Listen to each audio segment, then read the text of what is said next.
الحمد لله وكفى وسلام على عباده الذين اصطفى اما بعد فاعوذ بالله من الشيطان الرجيم بسم الله الرحمن الرحيم ادع الى سبيل ربك بالحكمه والموعظه الحسنه وجادلهم بالتي هي احسن صدق الله العظيم.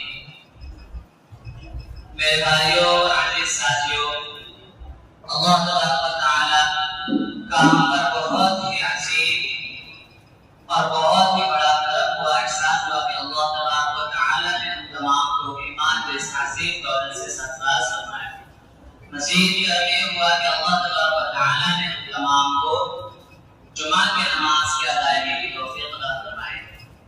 میرے بھائیوں اور بزرگوں، دوستوں، میں نے آپ حضرات کے سامنے قرآن کی ایک آیت تلاوت کی جس میں اللہ تبارک و تعالی نے ارشاد فرمایا ادع الی سبیل ربک بالحکمہ، آپ بلائیے اپنے رب کی طرف پکی باتوں کے ذریعے سے، یعنی حکمت کے ساتھ، والموعظۃ الحسنہ، اور نصیحت کے ساتھ، بھلی طریقے سے، والموعظۃ الحسنہ وجادلهم بالتي هي احسن، اور ان سے گفتگو کیجیے، ان کو الزام دیجیے، ان سے باتیں کیجیے اس طریقے سے جو سب سے بہتر ہو. یعنی داعی کے لیے سب سے بنیادی اور ایسی بات یہ ہے کہ وہ جب گفتگو کرے، جب کلام کرے تو وہ نرمی سے بات کرے، اور اگر اسے کوئی تکلیف ہو، اگر سامنے والے سے اگر کوئی ایذا پہنچے تو اس پر صبر کرے. یہ نہیں کہ اس سے کوئی بد کلامی کرنے لگے، آپے سے باہر ہو جائے، بلکہ جو بھی داعی ہوتا ہے اس کو سب سے پہلے اپنے اخلاق کو سدھارنے کی ضرورت ہوتی ہے، اور داعی کے لیے صابر ہونا بہت ہی ضروری ہے. اگر آپ جس شخص کو دعوت دے رہے ہیں، اگر اس کے ذریعے سے آپ کو کوئی تکلیف پہنچے تو اولاً تو آپ اسے درگزر کرنے کی کوشش کریں، اسے اگنور کریں. اگر پھر بھی وہ شخص آپ سے بد کلامی کر رہا ہے تو پھر اللہ تعالیٰ نے فرمایا وَإِنْ عَاقَبْتُمْ فَعَاقِبُوا بِمِثْلِ مَا عُوقِبْتُمْ بِهِ، اگر آپ کسی سے بدلہ لو تو اسی کے بقدر بدلہ لو جس قدر تم کو تکلیف دی گئی ہے. آج کل ہمارے معاشرے میں یہ بات بہت ہی مشہور ہے کہ ہم عید کا جواب پتھر سے دیں گے، لیکن ہمارے یہاں یعنی اسلام میں ایسا نہیں ہے. آپ کو عید کا جواب اینٹ ہی سے دینا ہے، آپ پتھر سے نہیں دے سکتے. یعنی یہ محاورہ ہے کہ ہم عید کا جواب پتھر سے دیں گے، لیکن اسلام میں ہمیں جتنی تکلیف دی جائے ہم انہیں سامنے والے کو اتنی ہی تکلیف دے سکتے ہیں. لیکن اللہ تبارک و تعالیٰ نے یہ ہمیں اختیار دیا، لیکن اللہ تعالیٰ کو کیا پسند ہے؟ اللہ تعالیٰ نے اپنی پسند بتاتے ہوئے فرمایا وَلَئِن صَبَرْتُمْ لَهُوَ خَيْرٌ لِّلصَّابِرِينَ، اور اگر تم صبر کرو جو تمہیں تکلیف پہنچائی گئی ہے، جو تمہیں سامنے والے نے ایذا پہنچائی ہے، اگر آپ اس پر صبر کرتے ہیں تو وہ لَهُوَ خَيْرٌ لِّلصَّابِرِينَ، تو وہ صبر کرنے والوں کے لیے بہتر ہے، وہ اولو العزمی کی بات ہے، یہ آپ کے بڑے گھر کی بات ہے، یعنی یہ اللہ کو پسند ہے. وَلَئِن صَبَرْتُمْ لَهُوَ خَيْرٌ لِّلصَّابِرِينَ، اور اگر آپ صبر کریں تو یہ اولو العزمی کی بات ہے. ظاہر سی بات ہے جب کوئی شخص دین کی دعوت دیتا ہے تو اسے تکلیفیں ضرور آتی ہیں، اس پر صبر کرنا ہی پڑتا ہے. جب حضور پاک صلی اللہ علیہ وسلم نے دعوت شروع کی تو اللہ کے نبی صلی اللہ علیہ وسلم کو کئی طریقے سے تکلیف پہنچائی گئی. کبھی دوسرے کے اوپر دودھ کے گوشت کو ڈال دیا گیا، کبھی راستے میں کانٹے بچھائے گئے، کبھی وطن سے باہر جانے پر مجبور کر دیا گیا، کبھی شہر سے باہر نکلنے پر ہجرت کرنے پر مجبور کیا، نہ جانے کتنے قسم کی تکلیفیں پہنچائی. لیکن اللہ کے نبی صلی اللہ علیہ وسلم نے کبھی بھی انہیں پلٹ کر سخت کلامی نہیں کی، بلکہ ہمیشہ ان کے لیے ہدایت کی دعا کرتے رہے، ہمیشہ ان کے لیے بہتر کی دعائیں کرتے رہے، جس کا نتیجہ یہ ہوا کہ اللہ تبارک و تعالیٰ نے پورے عالم میں دین کو پھیلا دیا، اور آج تک اللہ کے نبی صلی اللہ علیہ وسلم سے دل و جان سے محبت کرنے والے سینکڑوں لوگ، کروڑوں لوگ، اربوں لوگ اس عالم میں موجود ہیں۔ وجہ یہی ہے کہ اللہ کے نبی صلی اللہ علیہ وسلم نے اپنے اخلاق سے اس دین کو پھیلایا۔ اور داعی کے لیے بنیادی چیزیں یہ ہے کہ اس کے اندر دو خاصیت ضرور ہونی چاہیے۔ پہلی تو سب جو کہ ابھی بات گزری، دوسری چیز یہ ہے یعنی داعی کے لیے نرم ہونا بہت ضروری ہے۔ داعی کو گفتگو نرم لہجے میں کرنا ہے، یعنی اسے دعوت ایسے دینا ہے جیسے ضرورت میری ہے اس کی نہیں، کیونکہ اگر ہم انہیں دعوت دے رہے ہیں تو اللہ تعالیٰ پہلے ہماری اصلاح کریں گے پھر اس کی اصلاح ہوگی۔ یعنی دعوت دے رہے ہیں تو ایک تیر سے دو نشان، آپ کا بھی فائدہ ہو رہا ہے، سامنے والے کا بھی فائدہ ہو رہا ہے۔ اگر ہمارا فائدہ نہ ہوتا تو اللہ تعالیٰ نے جب اللہ کے نبی صلی اللہ علیہ وسلم سے فرمایا، اللہ تعالیٰ نے جب قرآن میں فرمایا وَسَوَاءٌ عَلَيْهِمْ أَنذَرْتَهُمْ کہ برابر ہے ان کے لیے کہ آپ انہیں ڈرائیں یا نہ ڈرائیں، وہ ایمان نہیں لانے والے ہیں۔ اس کے اللہ تعالیٰ نے اس کے کہنے کے بعد کافروں کے پاس جس کے بارے میں کہی گئی تھی کٹر لوگوں کے بارے میں، اللہ کے نبی نے ان کو دعوت دینا چھوڑ نہیں کیا، بلکہ پھر بھی کہے کیوں؟ کیونکہ اس سے انہیں تو نہیں لیکن مجھے فائدہ ہے۔ اللہ کے نبی صلی اللہ علیہ وسلم نے ان کو بار بار اللہ کی طرف بلایا۔ یہی وجہ ہے کہ دعوت دینے سے صرف سامنے والے کو نہیں ہمیں بھی فائدہ ہوتا ہے۔ دعوت صرف اسی کو نہیں کہتے ہیں کہ پورے ساز و سامان کے ساتھ گھر سے نکلا جائے۔ ہر جگہ ہم دعوت کے کام کو کر سکتے ہیں۔ ہم مسجد سے گھر آ رہے ہیں، راستے میں ہمارے دوست احباب کوئی گیم کھیلتے ہوئے نظر آتے ہیں، کوئی موبائل میں نظر آتے ہیں، ہم نماز پڑھنے جا رہے ہیں تو ہمارے اوپر فرض ہے کہ ہم انہیں بھی بلائیں۔ کیا ہم ان کے دوست نہیں ہیں؟ اگر دوست ہیں تو ہم ان کے ہمیشہ کی زندگی کے لیے کیوں نہیں سوچتے؟ ہم کیوں ان کو 5 منٹ کے خوشی کے خاطر ہمیشہ کی زندگی کے بارے میں نہیں سمجھتے؟ کیا آپ نہیں چاہتے کہ آپ کا دوست آپ کے ساتھ جنت میں جائے؟ کیا آپ نہیں چاہتے کہ آپ کے دوست کو جہنم سے بچا لیا جائے؟ کیا آپ نہیں چاہتے کہ کل قیامت کے دن آپ کا دوست پوری دنیا کے سامنے رسوا نہ ہو؟ اگر آپ چاہتے ہیں کہ وہ رسوا نہ ہو تو آپ 5 منٹ کے لیے اپنے دوست کو بھلے ہی تکلیف پہنچے آپ انہیں دین کی دعوت دیں۔ آپ انہیں کہہ دو کہ بھائی چلو نماز کے لیے، بھائی نماز کا وقت ہو گیا، کیونکہ نماز دین کا سب سے بنیادی احکام ہے اور دین میں 5 مرتبہ آتا ہے۔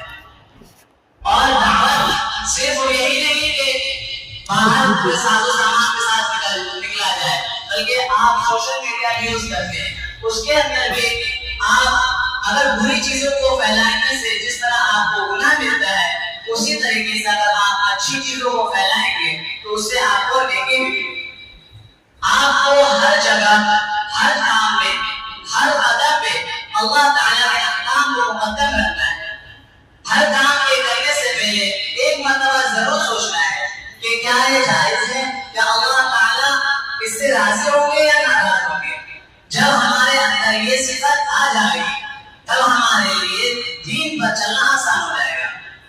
اور داعی کے لیے اللہ تعالیٰ نے کئی جگہوں میں مخصوص طریقے سے قرآن میں فرمایا ہے۔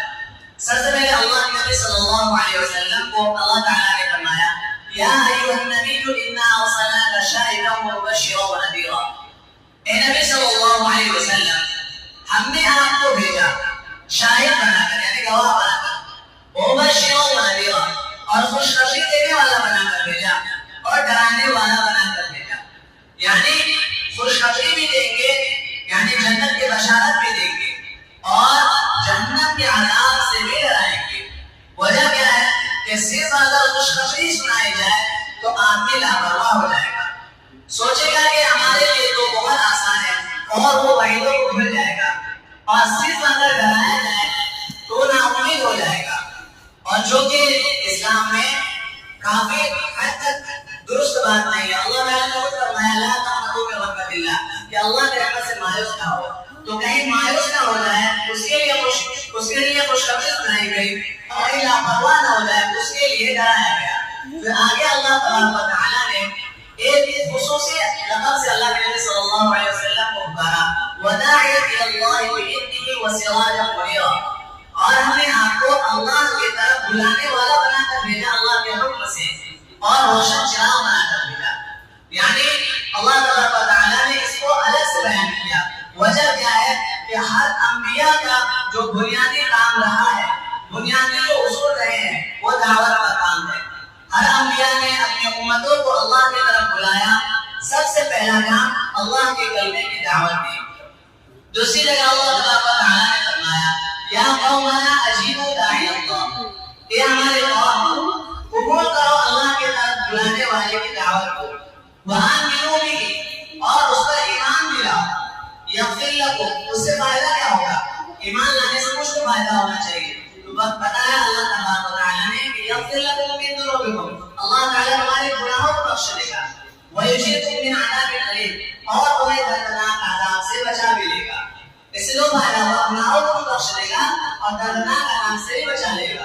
اور جو شخص اللہ کی طرف بلانے والے داعی کے بات کو نہ مانے گا، اس کے لیے آگے فرمایا گیا وَمَن لَا يَدَّعِي اللَّهَ، اور جو شخص اللہ کی طرف بلانے والے داعی کی بات کو نہیں مانے گا، فَلَيْسَ بِمُعْجِزٍ فِي الْأَرْضِ، تو وہ زمین پہ بھاگ کر تھکا دکھائے گا کسی کو، وَلَيْسَ لَهُ مِن دُونِهِ أَوْلِيَاء، اور اللہ کے علاوہ اس کا کوئی مددگار بھی نہ ہوگا۔ جب تک وہ دنیا میں ہے، جب تک کہ وہ بھاگ سکتا ہے، کوئی شخص ایسا نہیں جس سے موت نہ آ پکڑے گی۔ ہر شخص کو اللہ کے پاس جانا ہے۔ حدیث شریف میں ہے من رأى منكم منكرا فليغيره بيده، کہ تم میں سے جو شخص کوئی برے کام کو ہوتا ہوا دیکھے تو چاہیے کہ وہ اپنے سب سے پہلے اگر اس کو طاقت ہو تو اپنے ہاتھ سے روکے، جس کے بعد اس کی طاقت ہو اپنے ہاتھ سے روکے۔ من رأى منكم منكرا فليغيره بيده فإن لم يستطع فبلسانه، اگر ہاتھ سے نہیں روک سکتے ہیں تو کم از کم زبان سے کہتے ہیں کہ بھائی یہ غلط بات ہے، یہ آپ صحیح نہیں کر رہے ہیں، یہ ہمارے سمجھ کے باہر کی بات ہے، ہمارے اسلام کے خلاف بات ہے، آپ ہمارے بھائی ہیں، اس کے لیے ہم آپ سے کہہ رہے ہیں، ہم آپ کے خلاف ہیں، ہمارے اس میں کوئی فائدہ نہیں۔ اگر اس کی استطاعت نہیں، فَإِن لَمْ يَسْتَطِعْ فَبِقَلْبِهِ وَهَذَا أَضْعَفُ الْإِيمَانِ، اگر زبان سے کہنے کی بھی استطاعت نہیں ہے تو اس کو دل سے برا سمجھے، اور اس کو سب سے کم درجے کا ایمان کہا گیا ہے۔ یعنی دل سے تو برا سمجھنا ہی ہے۔ آج کل بہت سے جگہوں پہ دیکھا جاتا ہے کہ نہ ہاتھ سے روکتے ہیں نہ زبان سے روکتے ہیں، یہاں تک کہ وہ دل سے بھی برا نہیں سمجھتے بلکہ اس کو الگ سے پروموٹ بھی کرتے ہیں۔